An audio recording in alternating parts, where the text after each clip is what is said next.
নমস্কার বন্ধুরা, ভবানী কিচেনে সবাইকে স্বাগত জানাই। আশা করি আপনারা সবাই ভালো আছেন, আমিও ভালো আছি।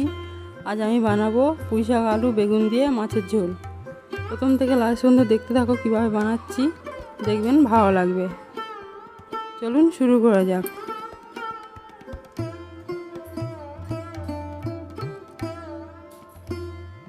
এখানে আমি কড়াই চাপিয়ে দিয়েছি, কড়াই দিয়ে দিচ্ছি সাদা তেল। তেল গরম হয়ে গেছে, দিয়ে দেবো কুচে রাখা পেঁয়াজ। পেঁয়াজ দিয়ে ভালো করে নেড়ে চেড়ে নেবো। পেঁয়াজ হালকা ভাজা হয়ে গেছে, এবার আমি দিয়ে দেবো স্বাদ মতো লবণ, হলুদের গুঁড়ো দিয়ে ভালো করে নাড়াচাড়া করব। পেঁয়াজের ওপরে হলুদের গুঁড়ো দিলে তরকারির রঙটা খুব সুন্দর হয়, সেই জন্য আমি পেঁয়াজের ওপরে হলুদের গুঁড়োটা দিয়েছি। এভাবে সুন্দর করে ভালো করে কষে নিতে হবে। এবার দিয়ে দেবো লঙ্কার গুঁড়ো দিয়ে পেঁয়াজটাকে ভালো করে কষিয়ে নিতে হবে। পেঁয়াজ আমাদের কষানো হয়ে গেছে, এবার কেটে রাখা সবজিগুলো দিয়ে দেবো। সবজিগুলো দিয়ে সুন্দর করে নেড়ে চেড়ে নিতে হবে। এরকমভাবে আস্তে আস্তে সুন্দর করে নেড়ে চেড়ে নিতে হবে।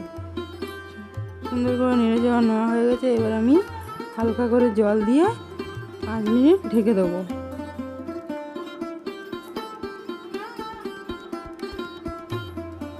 ফিরে এসেছি 5 মিনিট পর। দেখুন কত সুন্দরভাবে কালারটা হয়েছে সবজির। এইভাবে কষতে হবে, যত সুন্দরভাবে কষবে তত সুন্দরভাবে তরকারিটা খেতে। এইভাবে নাড়াচাড়া দিয়ে একবার ঢাকা দিয়ে 5 মিনিট সেদ্ধ করে নেব সবজিটা। দেখুন কত সুন্দরভাবে সেদ্ধ হয়ে গেছে। আরও ভালো করে কষিয়ে নিতে হবে। এবার দিয়ে দেবো কেটে রাখা টমেটো, জিরের গুঁড়ো দিয়ে নেড়ে চেড়ে নিতে হবে।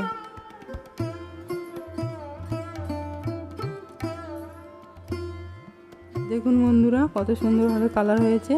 এবার দিয়ে দেবো পরিমাণ মতন জল দিয়ে আমরা ঝোল বানিয়ে নেব।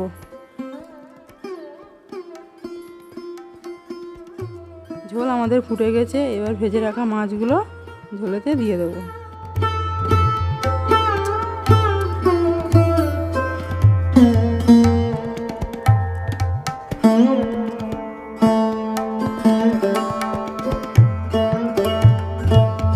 দেখুন বন্ধুরা কত সুন্দরভাবে ঝোলটা আমাদের ফুটে গেছে। মাছটা দিয়ে দিয়েছি, কত সুন্দর কালার হয়ে গেছে। আমার চ্যানেলে নতুন হয়ে থাকলে চ্যানেলটিকে সাবস্ক্রাইব করে দেবেন, পাশে থাকা বেল আইকনটি বাজিয়ে দেবেন। ফেসবুক পেজ থেকে দেখে থাকলে পেজটিকে ফলো করে দেবেন। আজকের রেসিপি কেমন হয়েছে কমেন্ট করে জানাতে ভুলবেন না যেন। দেখা হচ্ছে নেক্সট ভিডিওতে। Thank you.